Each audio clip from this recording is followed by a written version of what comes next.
Hi, പുതിയ വീഡിയോയിലോട്ട് സ്വാഗതം. ഇന്ന് വന്നിരിക്കുന്നത് the got greatest of all time അതിൻ്റെ തേർഡ് സിംഗിൾ ഇന്ന് റിലീസായിട്ടുണ്ട്. ഇപ്പം കണ്ടതേ ഉള്ളൂ. അതിന് ശേഷമാണ് ഈ ഒരു വീഡിയോ ചെയ്യുന്നത്. അതിന് മുമ്പ് കുറച്ച് ദിവസം നമ്മളെല്ലാം ഒരു ദുഃഖത്തിലായിരുന്നു. വയനാട് ദുരന്തം അറിഞ്ഞു കാണുമല്ലോ. വല്ലാത്തൊരു ദുരന്തം, പ്രതീക്ഷിക്കാത്ത സമയത്ത് വന്നൊരു ദുരന്തമാണ്. ഞാൻ രാവിലെ എഴുന്നേറ്റ് വാർത്ത കണ്ടപ്പം ഞാൻ ഞെട്ടിപ്പോയി. സത്യം പറഞ്ഞാൽ ഇത്രയും പേര് ഒരു രാത്രി കൊണ്ട് വരാനുള്ളത് എന്തുമായാലും വന്ന് ഇനി അത് ആ ദുരന്തം ഇനി മാറ്റാൻ പറ്റത്തില്ലല്ലോ. അതുപോലെ ഇനി എല്ലാവരെയും സഹായിക്കുക. അങ്ങോട്ടും ഇങ്ങോട്ടും പഴയ പോലെ കൊണ്ടുവരാൻ പറ്റിയില്ലെങ്കിലും അവരെ നല്ല രീതിയിലോട്ട് കൊണ്ടുവരാൻ എല്ലാവരും സഹായിക്കുക. ഇപ്പം മുഖ്യമന്ത്രിയുടെ ദുരിതാശ്വാസ നിധിയിലേക്ക് സംഭാവനകൾ ക്ഷണിച്ചിട്ടുണ്ട്. വിശ്വാസമുള്ളവർ അയക്കുക. 1 രൂപയെങ്കിൽ 1 രൂപ, 10 രൂപയെങ്കിൽ 10 രൂപ, നമ്മളെ കൊണ്ട് കഴിയുന്ന സഹായങ്ങളെല്ലാം ചെയ്യുക. അപ്പം ഇനി നമുക്ക് വീഡിയോയിലോട്ട് തുടങ്ങാം. ഗ്രേറ്റസ്റ്റ് ഓഫ് ആൾ ടൈം ഇപ്പം 3ാമത്തെ സിംഗിൾ ഇപ്പോൾ ഇറങ്ങിയിട്ടുണ്ട്. ഇപ്പം ഈ സിനിമയുടെ ഫസ്റ്റ് തൊട്ടുള്ള അപ്ഡേറ്റ്, അപ്പോൾ ഓരോരോ അപ്ഡേറ്റുകൾ വന്നുകൊണ്ടിരിക്കുമല്ലോ. അപ്പം ഫസ്റ്റ് പൂജ തൊട്ടുള്ള കാര്യങ്ങൾ ഞാൻ ഇപ്പം പറയാം. ഇത് എവിടെ വരെ പോകും എന്ന് ഇങ്ങനെ നോക്കിക്കൊണ്ടിരിക്കുക. അതുകൊണ്ടാണ് ഇടയ്ക്കൊന്നും വീഡിയോ ഒന്നും ചെയ്യാൻ. ഇപ്പം ഇനി 1 മാസം കൂടെ ഉള്ളൂ സിനിമ റിലീസ് ആവാൻ. ഈ സിനിമയുടെ ആദ്യമേ ഇറങ്ങിയൊരു പോസ്റ്ററുണ്ട്.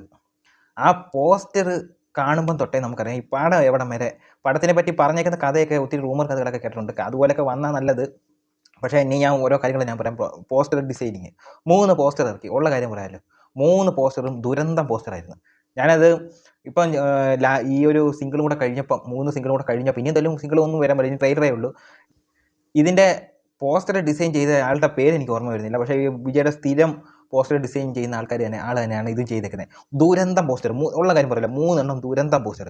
ആദ്യമേ ഇറങ്ങിയത് ഇപ്പോൾ ഇതിനകത്ത് പബ്ലിസിറ്റി കൊടുത്തേക്കെന്ന് പറഞ്ഞാൽ ഇതിനകത്ത് വിജയ AI വെച്ച് പ്രായം കുറച്ചിട്ടുണ്ടെന്ന്, അതായത് 19 വയസ്സാക്കിയിട്ടുണ്ടെന്നാണ് സിനിമാക്കാരുടെ റൂമർക്കാരുടെയൊക്കെ ഒരു വാക്കുകൾ. അപ്പോൾ അത് നോക്കുവാണെങ്കിൽ ഇപ്പം ഇറങ്ങിയേക്കുന്ന AI വെച്ച് നോക്കുവാണെങ്കിൽ 19 വയസ്സ്, വിജയ് 19 വയസ്സാക്കി കാണിക്കുക. ആ 19 വയസ്സുള്ള വിജയുടെ ലുക്കാണോ ഓരോ പോസ്റ്ററിൽ കണ്ടിട്ടുണ്ട്. അത് അത്രയും ലുക്ക്, ആ 19 വയസ്സുള്ള ഒരു വിജയമാണ് കാണിച്ചു വെച്ചേക്കുന്നത്.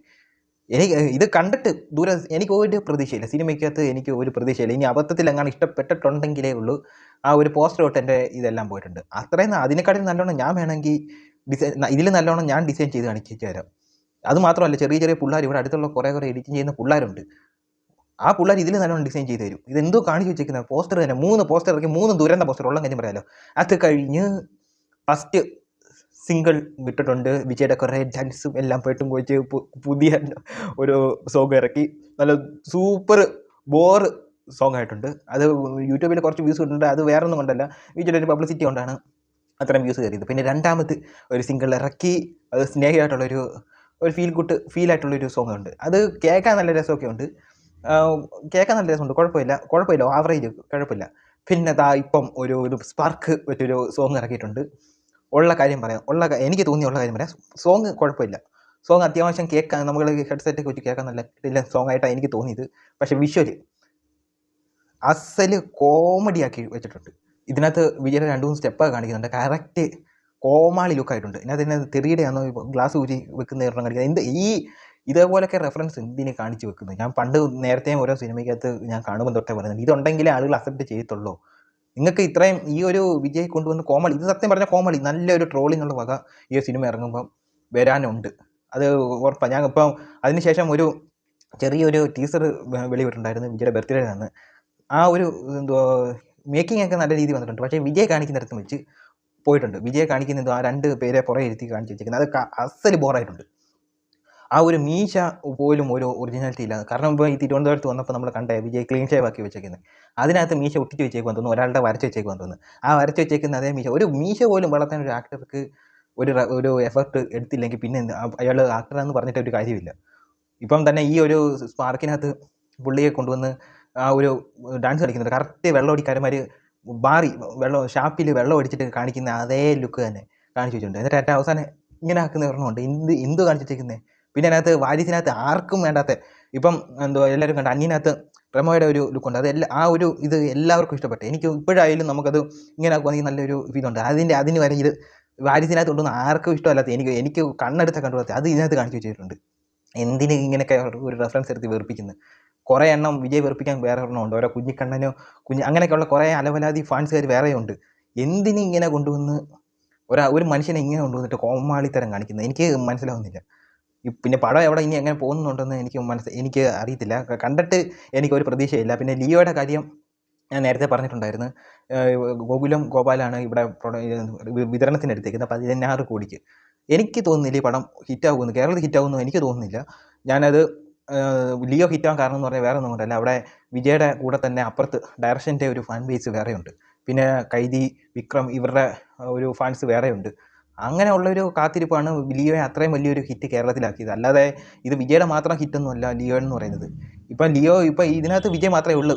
വിജയ്ക്ക് എനിക്ക് തോന്നുന്നില്ല ഈ പടം 35-40 കോടി കളക്ട് ചെയ്താലേ ഈ ഒരു പടം കേരളത്തിൽ ഹിറ്റാകത്തുള്ളൂ. 16 കോടിക്ക് എടുത്തിട്ടുണ്ടെങ്കിൽ എനിക്ക് തോന്നുന്നില്ല. ഉള്ള കാര്യം പറയാമല്ലോ. കൂടി വന്ന 1, 2, 3 ദിവസത്തിനകത്ത് വെച്ച് പണി തീരും. പിന്നെ ഓണമാണ് വരാൻ പോകുന്നത്. ഓണം റിലീസ് ഇവിടെ കാണുമായിരിക്കും. മലയാളി അതുവരെ തീർന്ന് പടം നല്ല തനിക്ക് വീണ്. വിജയുടെ സിനിമ കൂടുതലും പന്നലാവാനാണ് സാധ്യത കൂടുതൽ.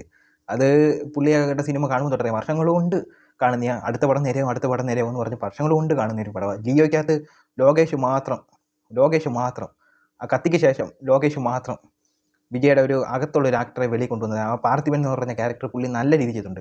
പക്ഷേ ലിയോ അല്ല, പാർത്ഥിവൻ എന്ന് പറഞ്ഞ ക്യാരക്ടർ അത് ആ സെക്കൻഡ് ഹാഫ് പുള്ളിക്ക് കോംപ്രമൈസ് ചെയ്തിട്ട് വരും. ഏതൊരു പടമായാലും വിജയ്ക്ക് കോംപ്രമൈസ് ചെയ്യണം. ഇതിനകത്തും പുള്ളി കോംപ്രമൈസ് ചെയ്ത് വെച്ചിട്ടുണ്ടെന്നാണ് എനിക്ക് തോന്നുന്നത്. ഗോട്ടിനകത്ത് ഇത്രയും സോങ്ങൊന്നും ഈ ഒരു സമയത്ത് ആവശ്യമില്ല. ഈ പാട്ടുകൾ ഒന്നും ഇപ്പോഴത്തെ സിനിമ നോക്കിയാൽ മതി, സോങ്ങുകളുടെ എണ്ണം കുറവായിരിക്കും. ആ നെൽസനൊക്കെ നോക്കിക്കഴിഞ്ഞാൽ ഈ ഒരു ട്രെൻഡിങ് അനുസരിച്ച് പടം ഇറക്കുന്നത്. പുള്ളി ഇപ്പോൾ സോങ്ങുകളുടെ എണ്ണം കുറച്ച് നോക്കിയാൽ മതി. പക്ഷെ അങ്ങനെ വേണം ഇറക്കുക. അല്ലാതെ ഇതുപോലെ ഇപ്പോൾ പണ്ടത്തെ ടൈപ്പ് തമിഴ് പടങ്ങളായി ഇപ്പം ഓരോ 7-8 പാട്ടുകൾ ഇറക്കി പിന്നെ ഫാൻസുകാരെ കൊണ്ട് നിർത്തിയ ഒരു ഇതില്ല. ഓരോരുത്തർ കഴിഞ്ഞ് ഇപ്പോൾ ഓരോ പാട്ട് ഫ്ലോപ്പായി കഴിയുമ്പോഴും അടുത്ത അപ്ഡേറ്റ് എനിക്ക് തോന്നുന്നില്ല. ഇപ്പോഴും ഷൂട്ടിംഗ് എങ്ങാണ്ടൊക്കെ നടക്കാനുണ്ടെന്നാണ് ലിയോയുടെ തോന്നുന്നത്. അടുത്ത 1 മാസത്തിനകത്ത് ഒരു ഷൂട്ടിംഗ് ഇതുപോലെ വെപ്രാളം പിടിച്ച് പടം റിലീസാക്കി കഴിഞ്ഞാൽ പടത്തിൻ്റെ ക്വാളിറ്റി അവിടെ വരെ ഉണ്ടെന്ന് എനിക്ക് നോക്കിയാന്നേ ഉള്ളൂ. ഇതൊക്കെ ഒത്തിരി ട്രെയിൻ ട്രാവൽ ചെയ്ത് ഒത്തിരി വർഷങ്ങൾക്ക് മുന്നേ നടക്കുന്ന കഥയെ കാണിക്കുന്നതെന്നൊക്കെ എനിക്ക് തോന്നുന്നു കണ്ടിട്ട്. എന്തായാലും എനിക്കൊരു പ്രതീക്ഷയില്ല. ഞാനിത് അസലൊരു സിനിമ കാണാൻ പോകും. ഞാൻ ഒരു പ്രതീക്ഷയില്ല. ഒരു കക്കൂസ് പടമായിട്ട് കാണാൻ വേണ്ടിയേ പോകത്തുള്ളൂ. ആ ഒരു ഫീലിംഗേ കിട്ടുമെന്ന് എനിക്ക് തോന്നുന്നുള്ളൂ. ഇനി ട്രെയിലർ ഇറങ്ങുമ്പോൾ പടത്തിൻ്റെ ക്വാളിറ്റി അവിടെ വരുന്നറിയാം. ഈ ഒരു പാട്ടോടെ വിജയുടെ കാര്യം ഒരു തീരുമാനമായി. നല്ല വാരിസിന് ശേഷം നല്ലൊരു ട്രോൾ വരാൻ പോകുന്ന ഒരു പടമായിരിക്കും ഈ ഒരു പടം. അപ്പോൾ ഇത്രയേ ഉള്ളൂ. എനിക്ക് പാട്ട് ഇഷ്ടപ്പെട്ടു. ഇപ്പോൾ 3ാമത്തെ സിംഗിളിൽ നിന്ന് എനിക്ക് നല്ലോണം ഇഷ്ടപ്പെട്ടു. അപ്പോൾ ഇത്രയേ ഉള്ളൂ. അടുത്തൊരു വീഡിയോ ആയിട്ട് വരുന്നവരെ ബൈ. ചാനലൊന്ന് സബ്സ്ക്രൈബ് ചെയ്യണേ.